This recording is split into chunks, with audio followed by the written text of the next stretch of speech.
Yeah, every day. We made up words, Hari Bol, Hari Hari Bol. But anyway, there's all kinds of nonsense in the city, and it's just a very good idea to be out. But we had to get all of our immigration paperwork and corporation and all that kind of stuff done, and it was also a good place to work on our courses and start that going. So no loss, never any loss or diminution in devotional service. Whatever you do remains your credit eternally. So that's the difference between material activity and spiritual activity. Material activity, the results you get are temporary, but in spiritual work, the results are eternal.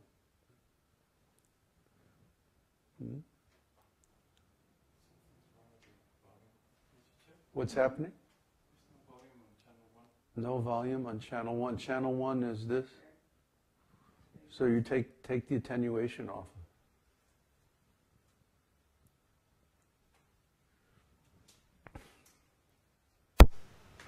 Hare Krishna. Is it better? Hare Krishna. Okay.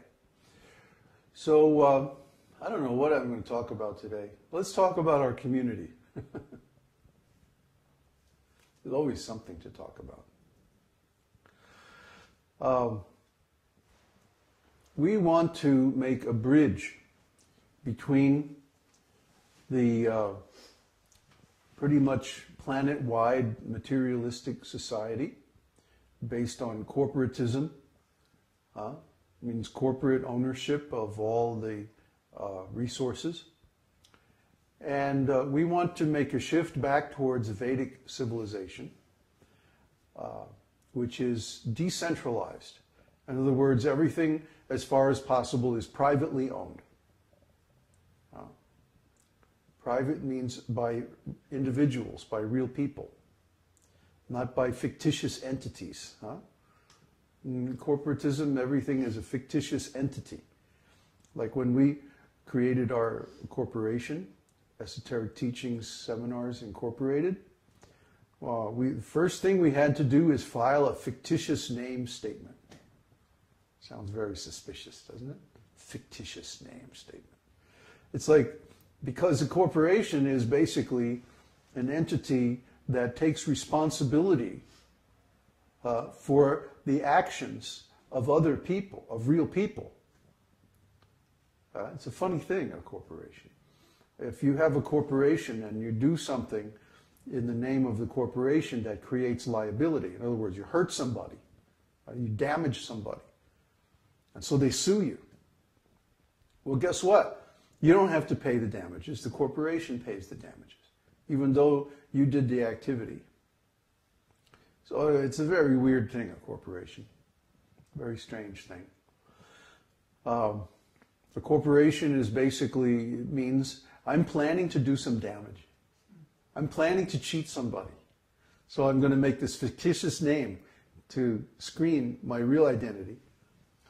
And then any damage that I do in the name of this fictitious entity gets blamed on the corporation, not on me. Hey, isn't that great? Oh boy, here we go. British East India Company and so many more. So this is how the ripoff works, see? In other words, oh, I didn't steal it from you. The corporation stole it from you. You know, we gave you 12 beads, you know, you give us Manhattan Island, okay? Great. Fantastic deal. So in this way, the wealth is transferred from the people outside the corporate system to the people inside the corporate system.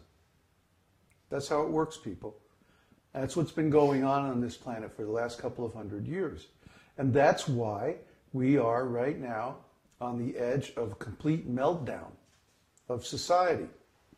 Because anything that matters, anything that's worth anything, any wealth, any power, any resources, has all been transferred into the name of some corporation. It's not owned by the people anymore. There's a few things still owned by governments. Governments were the previous stage of corporatism. But then private corporations got started. Oh boy. That's the latest wave, last 150 years or so. Private corporations.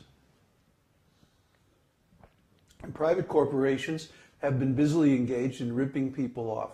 Why do you pay rent? Because some corporation owns the house that you live in. Well, why do you pay taxes? Because some corporation has claim to the land that you're staying on. Or the things that you buy in the store. Either a state corporation or a county corporation or a town corporation or some corporation has a claim. And if you don't pay your taxes, guess what? They can possess your land, your property, your house, your car, whatever, your children, who knows. Why? Because the basis of corporate law is national law. And in nationalism, the assumption is that everything ultimately belongs to the state. Guess what a state is? It's another fictitious entity. It's another, just a paper tiger. It doesn't really exist. If you go up in the space shuttle and you look down on planet Earth, do you see nice, neat lines separating all the countries? No, that's only on maps. Because all these countries, all these different cities, all these corporations, all this stuff is just fictitious. It's imaginary. It's a gleam in some capitalist's eye. So what does it mean? It means that as the real wealth comes from human labor. For example, even if I have something of intrinsic value like gold, gold is in the ground. So you have to take the ore out of the ground. That takes a lot of labor. Then you have to purify it and extract the gold. That takes more labor. See?